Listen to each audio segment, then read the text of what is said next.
E o tema do nosso episódio hoje é: a sua soberba precede a ruína do seu filho. Esse que é um provérbio bem famoso, inclusive, e que faz total sentido quando a gente usa essa aplicação dos pais com relação aos filhos. E você vai entender se você ficar aqui ao longo da live de hoje. O que é soberba? É no sentido de orgulho que eu estou trazendo aqui, pode ter outras aplicações, mas é no sentido de orgulho. É quando você atribui a você um significado, quando você se enxerga, se percebe, se atribui um significado que não é verdadeiro. Eu não preciso treinar, eu não preciso me preparar, eu dou conta sozinho, eu sei, eu sou bom, assim como o Brasil lá em 2006. E se os pais tiverem essa visão, talvez até funcionasse algumas 5, 6 gerações atrás. Até 5, 6 gerações atrás. Mas, pelo menos dos nossos avós para cá, não funciona mais assim. Você precisa se preparar para educar seu filho. Você precisa aprender sobre educação. Para ser médico, advogado, dentista, torneiro mecânico, as pessoas passam por uma preparação. Para ser pai e mãe, não. Eu, André, sou formado em engenharia. Um curso de no mínimo 5 anos, estudando de manhã e de tarde. Eu vou te falar, ser pai é mais complexo. Porque existe um fator emocional, existe um quesito emocional que torna mais complexo a paternidade. Eu falo paternidade porque eu sou homem, tá? Mas sempre que eu falar pai, entenda mãe. Sempre que eu falar filho, que o meu filho é homem, entenda filha também, se você tem filha menina. Então, para ser pai e mãe, a gente não se prepara. Se eu fosse dono de um hospital, por exemplo, cada ultrassom a pessoa tinha que fazer um resumo de um livro. Para fazer pré-natal lá no meu hospital, tinha que fazer um curso sobre educação, sei lá, alguma coisa assim. Mas o fato é que a gente não precisa se preparar, mas é imprudente. E aí existe a soberba das pessoas que pensam que não precisam se preparar, e existe as pessoas que simplesmente não enxergam porque elas estão no automático. Elas estão caminhando sem acordar. Então, tem aquela pessoa que assume para si mesmo: poxa, o que eu sei é suficiente, o que eu tenho basta, eu sou bom o suficiente para... No caso aqui a gente está falando sobre educação de filhos. Mas também tem aquelas pessoas que, se você chegar e der um safanão nela e falar: ei, acorda, velho, ó, você precisa se ligar. Aí essa pessoa vai acordar e... é verdade, eu preciso. Esse segundo exemplo não são pessoas soberbas, são pessoas que estão no automático. Eu vivi um momento desse na minha vida. Um pouco mais para frente eu falo mais sobre isso, mas é diferente. Um outro caso também, que muitas mães vêm falar comigo. Aqui eu tenho 75% das pessoas que me seguem são mulheres, 25% são homens, porque as mulheres buscam mais esse tipo de informação do que os homens, tá? Mas aí tem mãe que chega para falar comigo: o meu esposo, ele não quer aprender, o meu esposo não está disposto a aprender. Muitas vezes não é isso, muitas vezes o cara está disposto sim a aprender. Ele não está disposto a me ouvir falando, ele não está disposto a ouvir o que um outro homem tem para dizer, o que ele tem que fazer na educação do filho, da filha dele. Mas no coração dele existe a disposição de aprender, principalmente se ele ouvir da mulher, se ele ouvir da esposa. Existe essa disposição interior, essa humildade de espírito em se colocar para aprender, em dar ouvidos, em atender à demanda do outro. A grande questão que eu percebo, principalmente das mulheres que estão estudando sobre educação de filhos, é que elas chegam querendo consertar os maridos. E aí, se você tiver essa postura, você perdeu o jogo. Se você for sábia, na maioria dos casos, existem, lógico, as pessoas que têm a soberba de que não precisam aprender. Mas a maioria dos casos não é esse. Mas se você for sábia em conduzir o seu marido e mostrar para ele o caminho, sem querer consertar, sem virar aquela pessoa chata: agora eu estou estudando sobre educação de filho, você está errado, você tem que fazer isso, tem que ser daquele jeito, não sei o quê. Vira uma pessoa chata, uma pessoa insuportável, véio, que fica muito pior para os filhos. Essa nova postura de quem começou a aprender sobre educação de filhos e quer consertar o outro, era melhor que ela não tivesse começado a aprender, do que se a pessoa vai com sabedoria, do que se a pessoa vai influenciando, do que se a pessoa vai trazendo os novos conceitos em amor. Aí o outro vai estar muito mais disposto a aprender. Então não são esses dois casos que eu estou falando. Esse caso das pessoas que estão dispostas sim a aprender, ou das que não acordaram para a vida ainda. Estou falando do caso das pessoas que têm uma soberba de que acreditam que não precisam. E eu vou defender alguns pontos aqui do porquê eu acho que isso é uma cilada. Então, essa é a live da cilada, dizendo que a sua soberba precede a ruína do seu filho por 2 motivos. As pessoas podem cair nessa cilada. O primeiro é que quando vem os filhos, normalmente é ali entre 27 e 35 anos de idade. E a pessoa está naquele período muito de correria, ainda não tem uma estabilidade financeira muito bem definida, está trabalhando muito, está no vigor físico. E aí chegam os filhos representam mais conta, mais boleto, escola, natação, judô, mais comida, que os moleques comem a beça. E aí a pessoa às vezes não percebe que precisa dedicar tempo também para aprender. Então ela enxerga essas demandas dos filhos como mais necessidade de focar em trabalho. André, você está dizendo que eu não tenho que trabalhar? Pelo contrário, eu sou um cara que tem o trabalho como um dos valores. Há muitos anos que eu sempre trabalho muito, mas isso não quer dizer que você não tem que dar atenção para o seu filho. Isso não quer dizer que você não precisa. Aí sim é que você precisa se dispor a aprender sobre a educação de filhos. Porque você precisa trabalhar mais, então o pouco tempo que você tem para conseguir se dedicar na educação do filho que seja mais eficiente, que seja mais produtivo, que seja melhor utilizado. Está entendendo o que eu estou falando? Então tem esse primeiro caso, essa primeira cilada das pessoas que entram nessa corrida da vida. E ontem eu estava conversando com a Gemima, não sei se ela está aqui na live ou não, mas a Gemima deve ter uns 18 anos, uns 17 anos que a gente não se falava, e ela acabou que me chamou ontem no Insta, e ela falou, pô André, eu tô com 2 filhos, tô com um garoto de 7, tô com uma menina de 2, e o tempo passa assim, ó, é rápido, parece que foi ontem que a gente estava conversando, a gente adolescente estava conversando. Os filhos dela já estão com 7 e 2, ela vai piscar, o moleque vai estar com 15 e a menina com 10, piscou de novo, pronto, passou. E se você não abre os olhos nesse momento, que é na infância, que você forma, que você forja o homem e a mulher que seu filho vai ser no futuro. A Gemima deu um joia aí. Se você não se liga que é agora na infância, que a infância passa assim, passa rápido, você perdeu o trem, você perdeu a oportunidade. Não estou dizendo que é impossível depois, mas é muito mais difícil. É bem mais difícil. E a maioria das pessoas passam a vida toda, carregam a vida toda o homem e a mulher que eles receberam, que eles foram formados durante a infância. Se você está aí com os seus 30, 35 anos de idade, você tem condição de, através de uma autorreflexão, de olhar para dentro de você mesmo e se recriar enquanto indivíduo. Você pode fazer isso. Não continuar com a criação que você recebeu. Só que são exceções as pessoas que fazem isso. A maioria atravessa a vida com o que receberam na infância. E é a infância que você tem para formar o homem e a mulher que seu filho vai ser no futuro. Não perca essa oportunidade. E o segundo motivo, que esse é uma cilada e que as pessoas parece que não percebem em sua maioria, é que o mundo mudou demais, cara. Então muita gente pensa, poxa, eu tive uma boa educação dos meus pais. Eu, André, tive uma ótima educação dos meus pais. Mas a educação que eu recebi lá na década de 80, 90, final de 80, tá, gente? E década de 90, não é suficiente para educar os meus filhos hoje. Não porque foi uma má educação, não, porque simplesmente o mundo mudou. Mudou muito. Meu pai foi educado em 55. De 55 para 85, que foi o ano que eu nasci, já mudou muito. De 85 para 2020, meu Deus do céu. A história da nossa espécie, as mudanças eram mais espaçadas. Às vezes levava 1000 anos para ter uma mudança significativa. Hoje, a cada 5 anos, o mundo muda cada vez mais rápido e vai continuar sendo ainda mais rápido. Antigamente não, mas quando a gente era criança, os nossos pais tinham um tempo que a gente não tem com os nossos filhos. O tempo que os nossos pais têm conosco era maior do que o que a gente tem. A gente chega em casa mais cansado, mais estressado, mais sobrecarregado do que os nossos pais chegavam, para quando a gente vai ficar com os nossos filhos. O trabalho hoje exige mais da gente. As nossas mães, a maioria, estavam em casa cuidando das crianças. As nossas avós, quase que todas, estavam em casa. As nossas mães têm alguns que já trabalhavam. O mundo mudou. Brincar na rua hoje é perigoso. Você quase não vê as crianças brincando na rua. E aí tem os condomínios que podem propor esse brincar na rua, mas muitas crianças estão dentro de casa, mesmo no condomínio, nas telas, nos computadores, nos games, nos celulares. E tudo isso são experiências de não relacionamento. São experiências de não emoção, são experiências de isolamento. Então, tudo isso que hoje joga contra, jogava a favor dos nossos pais, na educação dos filhos. Os nossos pais tiveram esse suporte, que na época eles nem pensavam nisso, porque eles não sabiam como o mundo ia ser hoje, que a gente não tem esse suporte. O mundo mudou.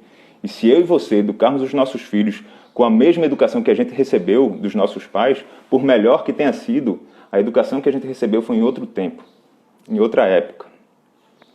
A gente vive hoje num mundo que relativiza quase tudo.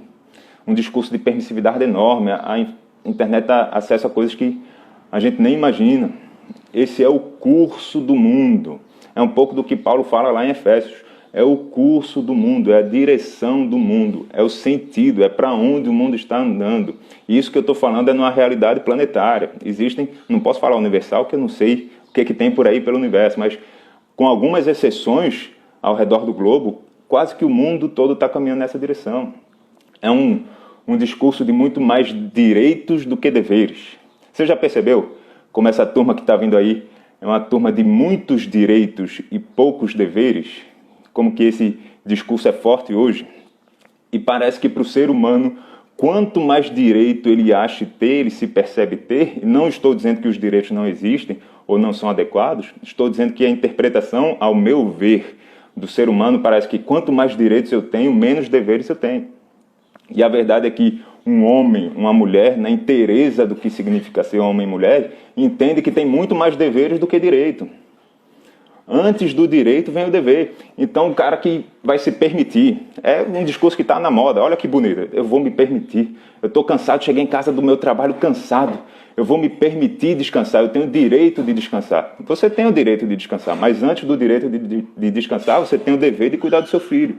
Antes do direito de descansar, você tem o dever de dar atenção, de brincar, de estar junto, de estar próximo, de cuidar do seu filho. É uma turma que está vindo aí de muitos direitos e poucos deveres. E parece que isso está formando cada vez mais uma geração frágil, uma geração, como comentaram ontem aqui na live, uma geração todinho. Não sei quem foi que fez esse comentário. Então, cada vez o mundo está caminhando nessa direção de muito conforto. Vou dar um exemplo simples para você. No meu tempo, meu irmão entrou aí na live. Quando a gente ralava o joelho, minha mãe passava na gente álcool iodado e mertiolate. Mertiolate no meu tempo ardia que só. O mertiolate de hoje não arde. André, você está dizendo que eu tenho que botar um remédio que arde no meu filho? Não, não estou dizendo. Estou dizendo que o movimento do mundo é cada vez mais para trazer conforto e dar uma visão de direitos. E quanto mais o ser humano entende que tem direitos, na minha visão, André, isso é uma observação minha do mundo, parece que ele esquece que tem, antes dos direitos, vem os deveres. E aí, vê só, na minha interpretação, esse é o curso do mundo, essa é a direção, esse é o sentido que o mundo está andando. Se você não se prepara para educar o seu filho, como que você entende que vai ser capaz de resistir o movimento em escala global para isoladamente na sua família fazer diferente? Tem alguém aqui que discorda que hoje em dia essa geração parece que é bem mais frágil do que a geração dos nossos pais, do que a nossa geração? Que essa turma que está com 25 anos parece que é bem mais frágil do que as pessoas que estão com 35? Cara, hoje em dia tem gente que está com depressão porque não passou no vestibular. Está traumatizado. André, você está falando que depressão é frescura? Não, depressão é sério, é real, ele vive, existe tudo aquilo que ele diz que está passando. Eu estou dizendo que é algo anterior, porque ele só entrou nessa depressão ou só se traumatizou porque não passou no vestibular, porque a base que ele tinha era frágil, porque era para ele ter uma estrutura de que não passar no vestibular não fosse algo nem a ser notado. Talvez ficasse triste ali por uma noite e no outro dia vamos para frente, bola para frente. Hoje tem adolescente que se mata porque acaba o primeiro namoro, gente. A gente vê notícia dessa. Olha que estrutura emocional frágil, a ponto do cara preferir tirar a própria vida do que resistir à dor do término de um primeiro namoro. Que, na boa, é só o comecinho, tá? É só o início da frustração da vida. André, você está dizendo que é frescura do cara que entra em depressão? Não, não é. Você está dizendo que a depressão não existe? Existe. E tudo que se fala sobre depressão é isso mesmo. Eu estou dizendo que antes da depressão existe uma base frágil que é formada. E que esse é o curso do mundo. Que esse é o sentido que o mundo está andando. Por ser um mundo que propõe muito mais conforto, muito mais facilidade, muito mais acesso, muito mais direitos do que deveres. Você está entendendo o que eu estou falando para você? Então, como que um pai e uma mãe que quer resistir, que quer fazer diferente, que quer ir na contramão, que quer ir num outro sentido, ele consegue fazer isso se ele não se preparar para educar seu filho? Somado isso, tudo que eu falei, como que era muito mais fácil para os nossos pais, muito menos desafiador, não vou falar fácil, mas bem menos desafiador educar a gente do que a gente para os nossos filhos hoje.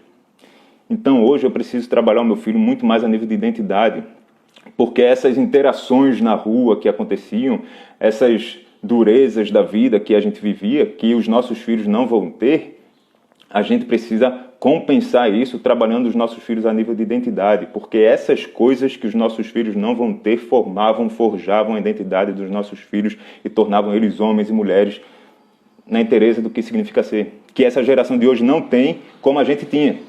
Então, olhando por essa perspectiva, nós somos privilegiados no tempo de criança versus os nossos filhos hoje.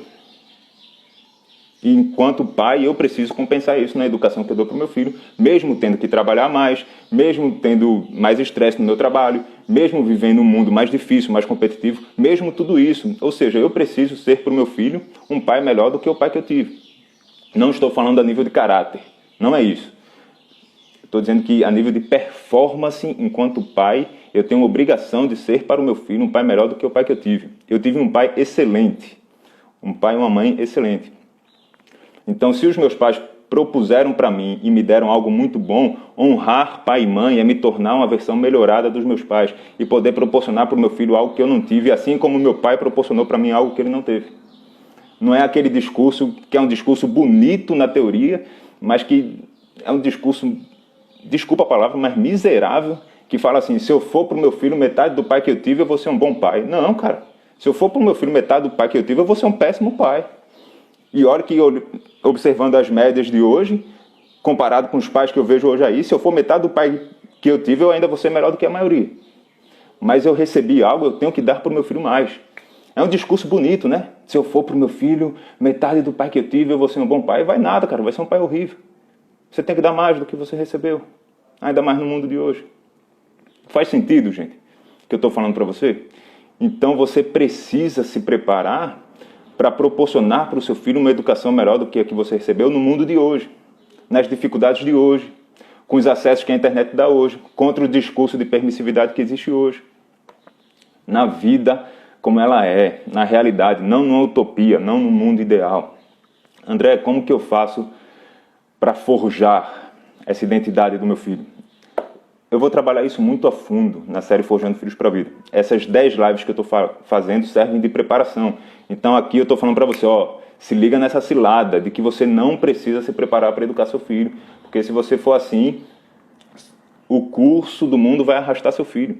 E aí, pensa comigo o seguinte, se essa turma de 25 anos já está frágil assim, se esses adolescentes de 15 anos já estão frágeis assim, imagina como os garotos de 5 anos, que é o meu filho, é o seu filho hoje, vai estar daqui a 20 anos. Se a gente não fizer diferente, se a gente não for contra o curso, se a gente não for contra o movimento. Você já pensou nisso? Como que o seu filho pode estar daqui a 20 anos arruinado emocionalmente, frágil, se você não se preparar hoje para educar ele, se você entender que você é suficiente, que você é bom, que o que você recebeu basta para educar o seu filho hoje? Quando eu digo que a sua soberba precede a ruína do seu filho, é nesse sentido. Agora, a sua humildade precede a honra do seu filho. Assim como a soberba precede a ruína, a humildade precede a honra. Está entendendo o que eu estou falando? Então, André,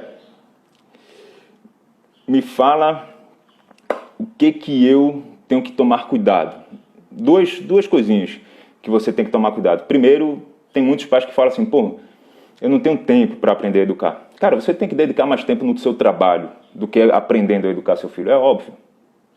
Porque é assim que o mundo é. Só que no tempo que você tem disponível, sim, você pode aprender a educar seu filho para ter mais alta performance. Isso é uma desculpa pronta do nosso cérebro. A gente é bom de dar desculpa, o nosso cérebro. E se a gente começa a negociar com o próprio cérebro, a gente perde, cara. Então cuidado com essa primeira desculpinha, esse primeiro discurso, eu não tenho tempo para preparar o meu filho. Não estou dizendo que você tem que parar a sua vida, agora eu vou ser só o meu filho, que isso vai ser ruim para ele também. Você segue a sua vida e se prepara em paralelo. Não é ou, é e. Eu trabalho e educo meu filho. Não é ou eu trabalho ou eu educo meu filho. Vai mandando sua pergunta aí, vou começar a ler os comentários aqui, certo? A criação com amor, falou aqui, exatamente, somos aquilo que fomos adaptados até os 6 anos. Olha que legal, muito importante. O que ela está dizendo aqui é que o que a gente forja nos nossos filhos, principalmente até os 6 anos de idade, provavelmente é o que ele vai levar para a vida toda. Não que seja impossível de mudar. De novo, eu adulto posso me recriar, mas são raros os que fazem isso. A maioria atravessa a vida desse jeito. A Thalita aqui, eu concordo, estamos criando uma geração folgada. É o movimento do mundo como um todo, tá? Você não precisa, Thalita, enquanto mãe, obrigatoriamente ir no fluxo desse movimento. Mas se você não quiser estar no fluxo desse movimento, você precisa estar preparada para ir de encontro a esse movimento. Senão você vai ser engolida, você vai ser atropelada. A Priscila falou aqui, ó, com certeza, os jovens de hoje estão emocionalmente frágeis, estrutura emocional frágil, dificuldade em lidar com frustrações. E se os jovens têm essas dificuldades de lidar com as frustrações, não é algo nato dele, não é que ele nasceu assim, é porque a base que ele recebeu dos pais, como a maternidade com apego comentou aqui, principalmente na infância, foi uma base que resultou nisso. Por isso a importância de se preparar. Aqui uma pergunta. Acho que devemos dar mais pequenas frustrações na infância para preparar a fase adulta? Thalita, eu acho que a gente não deve proteger os nossos filhos das frustrações dele. Eu, enquanto pai, não gero frustrações para o meu filho. Mas eu não protejo ele das frustrações que a vida dá para ele. Porque a vida, nesse sentido, é quem mais ensina. Então, de maneira simples, eu ontem, vou dar o mesmo exemplo que eu dei ontem. Meu filho está com medo do monstro. Eu vou chegar e vou proteger ele do medo do monstro? Não. Então, papai, tem um monstro ali embaixo do armário. Eu vou, sai daqui, seu monstro feio. Filho, fica tranquilo, papai vai proteger você. Foi o exemplo que eu dei ontem. Não, eu não vou fazer isso. Eu vou deixar ele sozinho lá? Não, filho, não ser bobo, rapaz. Não tem monstro aí não. Fica aí. Fica sozinho aí no escuro. Não. Eu vou permitir com que ele viva a própria frustração. Enquanto pai, eu vou estar disponível emocionalmente. Poxa, filho, tem monstro ali? Tem, papai, tem um monstro. Caramba, vamos lá ver. Não, não quero não. Então faz o seguinte, eu vou na frente, você vem junto comigo. Aí você vai com ele. Você está ensinando seu filho a encarar o medo. Você está permitindo com que ele viva o medo dele, sem proteger ele do medo. E você está disponível emocionalmente junto com ele. Certo? E assim são várias coisas. Pô, meu filho está fazendo birra, André. Está se debatendo no chão, tal. Tem um vídeo que eu coloquei lá no canal de um pai que faz isso. Cara, é lindo o vídeo. Eu não lembro o dia, acho que foi no dia 17 de maio. O moleque se debatendo no chão para lá e para cá, não sei o quê. Ele queria alguma coisa que os pais não deram. O pai fica aqui, ó, presente para ele. Quando o moleque tenta bater a perna no chão com força, o pai só coloca a mão, porque senão pode causar algum problema físico mais sério ali. E aí quando o moleque quer abraçar o pai abraça. O pai deixou o filho viver a frustração? Deixou. O pai protegeu ele da frustração? Não. O pai gerou mais uma frustração para ele? Não. O pai estava junto dele, emocionalmente presente, deixando o filho viver a própria frustração. Não, eu não acho que a gente, enquanto pai e mãe, tem que, de propósito, criar frustrações para o nosso filho. Eu acho que a gente não tem que protegê-lo das frustrações que fazem parte da vida. Então, deu para entender o que eu falei? Não. Não sei se ficou claro. A Priscila falou aqui, ó, são verdades que precisam ser ditas. Valeu, Priscila. A Cláudia falou aqui, ó, verdade, mas a maioria tem preguiça mesmo de se dedicar aos filhos. Não é fácil, mas foi o que eu falei. Vê só.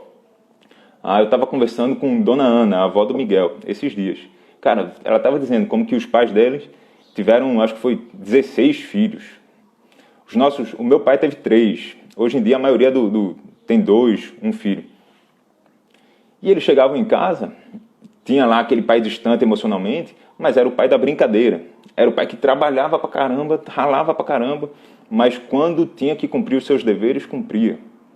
A gente vive um movimento do mundo de dar muito mais conforto e muito mais direito, e quanto mais o ser humano entende direito, mais ele esquece os deveres. Então não é uma questão de ser fácil ou difícil. Não estou dizendo que é fácil. Estou dizendo que é um dever, cara. É um dever. E um homem, uma mulher, na inteireza do que significa ser, antes de olhar os seus direitos, olha os seus deveres. É o meu direito descansar. Claro que é, você tem o tempo de descansar, mas é o meu dever cuidar do meu filho, estar próximo, de sentar no chão, brincar e tudo isso. É meu direito de expor meus sentimentos. Eu estou com raiva, estou brigando com meu parceiro, eu tenho o direito de expor meus sentimentos. Você tem que expor sua raiva, mas você tem o dever de, para o bem do seu filho, saber como expor a sua raiva, de uma maneira que não fira, que não agrida, mas que coloque o que você está sentindo em amor. É o meu direito. Hoje em dia a gente se permite, na boa, se permitir é coisa para meninos e meninas. Homens e mulheres, antes do direito, vem os deveres. Entendeu o que eu disse? Não é uma questão de ser fácil, não. É uma questão do certo ou errado. É uma questão do que tem que ser feito e do que pode ser feito. O direito pode, o dever tem. Não leva no parquinho porque dá trabalho, porque precisa descansar. E quando vai para o parquinho, fica no celular, ao invés de dar atenção para o filho. Valeu, forte abraço, fica na paz.